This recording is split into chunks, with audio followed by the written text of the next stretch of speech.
Alright, in this part of the video we're going to take a look at some of the reports that you're going to need to do.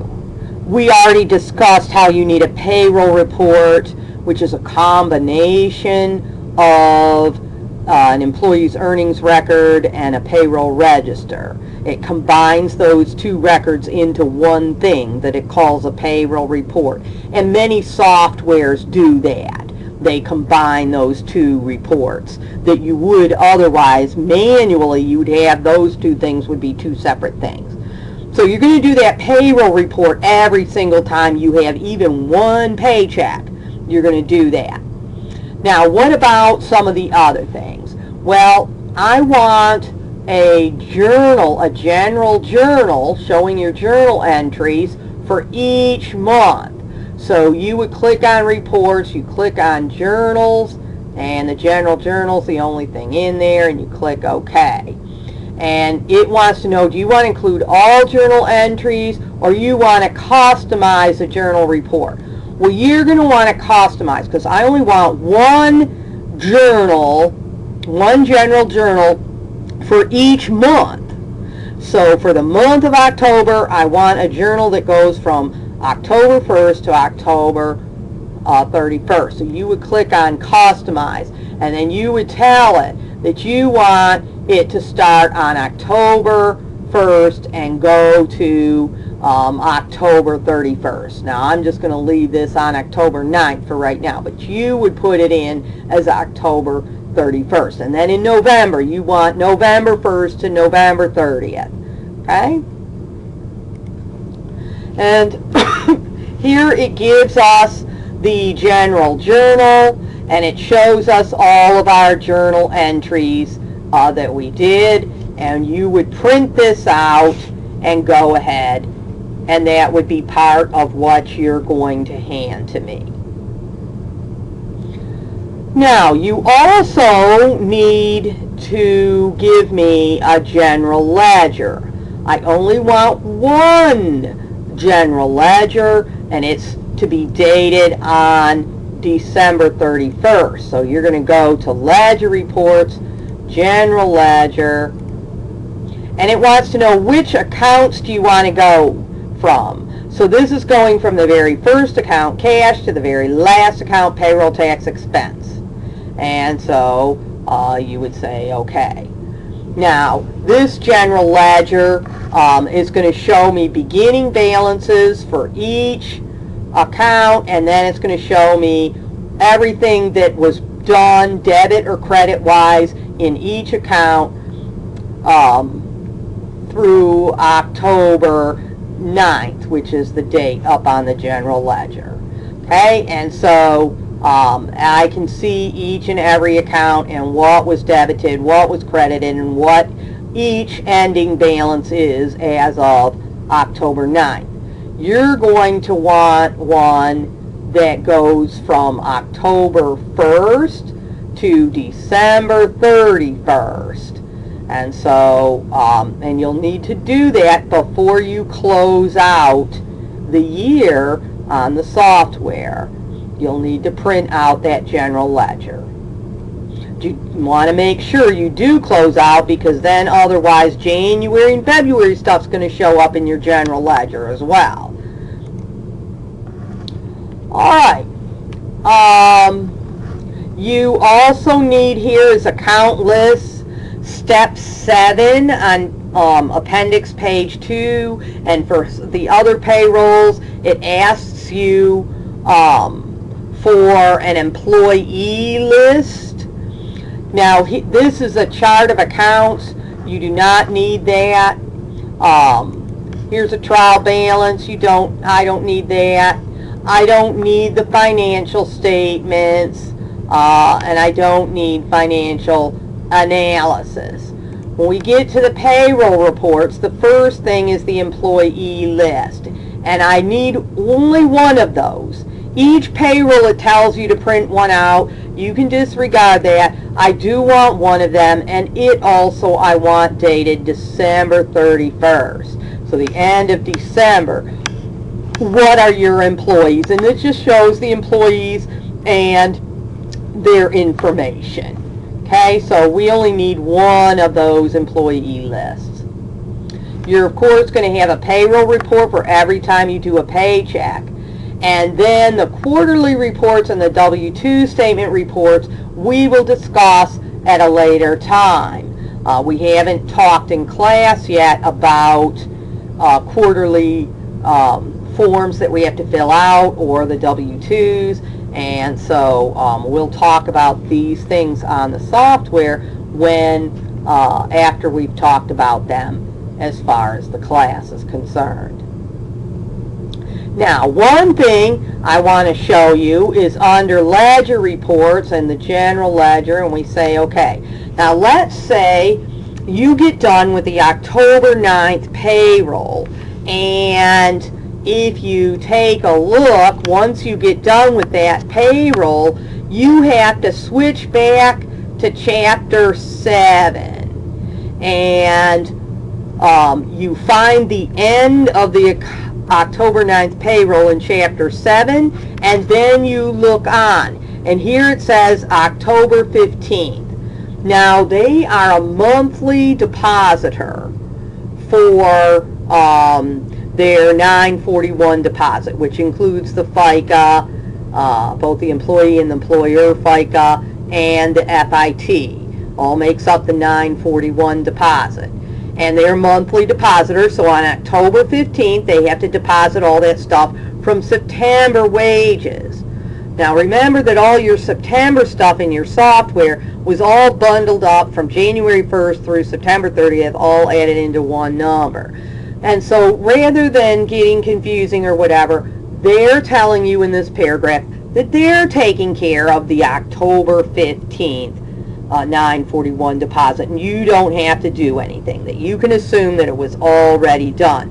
Now when we get to November 15th, you will have to look and see what are your FIT and your employees and employers FICA taxes payable from the end of October. That's how much you're going to have to pay with your 941 deposit on November 15th. But here in October, we're ignoring it. So we go on, October 20th, and there's a little number 2 here. So we're going to have to find number 2. It doesn't say anything about doing a payroll. So that number 2 refers to a form then that we have to find. And so you go back to the 3rd section that you've got a sticky tab, and that's this page here where it says transaction 11 blah blah blah, and we're looking for transaction number 2, so that's none of these. So we go to the next page, and there it is, transaction number 2 is the first one on the next page. It says state filing information worksheet, and we're going to have to fill this out. So, back where it says October 20th, it talks about the Pennsylvania state income taxes that we withheld from the employees on the October 9th payroll. Now, the state of Pennsylvania requires that we hand in the deposits twice a month. And it's not based on the fact that we're bi-weekly. It's just based on everybody has to hand in Pennsylvania state income taxes twice a month. Within 3 days of the 15th, whatever was due the first part of the month is due on 3 banking days after the 15th, and then whatever was due from the last half of the month is due 3 banking days after the last day of the month. So, in this case, we only had one payroll that was between October 1st and October 15th, and that was the October 9th payroll. And so, we need to know how much state income tax did we withhold from October 9th so that we can go ahead and fill out this form and deposit the correct amount.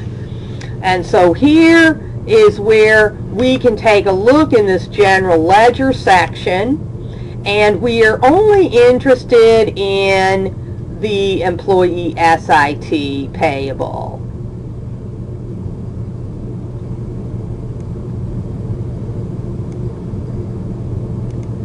Okay, so I can put that as my beginning and my ending, and it'll only bring up that one account. Okay, now I happen to have 2 in here from October 9th. Okay, that's because you will recall I went to put that journal entry again to show you how to do it, and I already had the journal entry. So I've put this journal entry in twice.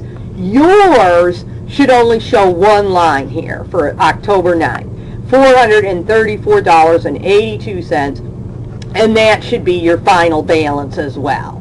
Okay, so now I know how much I owe the state of Pennsylvania, $434.82. Okay, and so then I can go back here, and this gives me information about what I need to do to fill out that form. Okay, so I go back to my form.